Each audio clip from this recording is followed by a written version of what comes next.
அப்ப 80 லட்சம் இஸ்லாமியர்களை தமிழகத்துல நாசப்படுத்துறது தான் திமுகவுடைய வேலையா? ஒரு இஸ்லாமியர் எனக்கு கொதிக்காதா?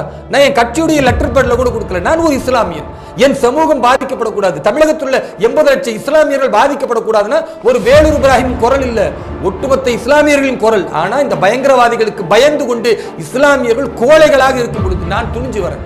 என் உயிருக்கு என்ன பிரச்சனைனாலும் பரவாயில்லை, என் சமூகம் தேசியவாதிகளாக தேசிய நீரோட்டத்தில் இணைய வேண்டும் என்றால் பூனைக்கு மணி கட்டுறதுக்கு ஒருத்தன் வேணும், அது வேலூர் இப்ராஹிம்.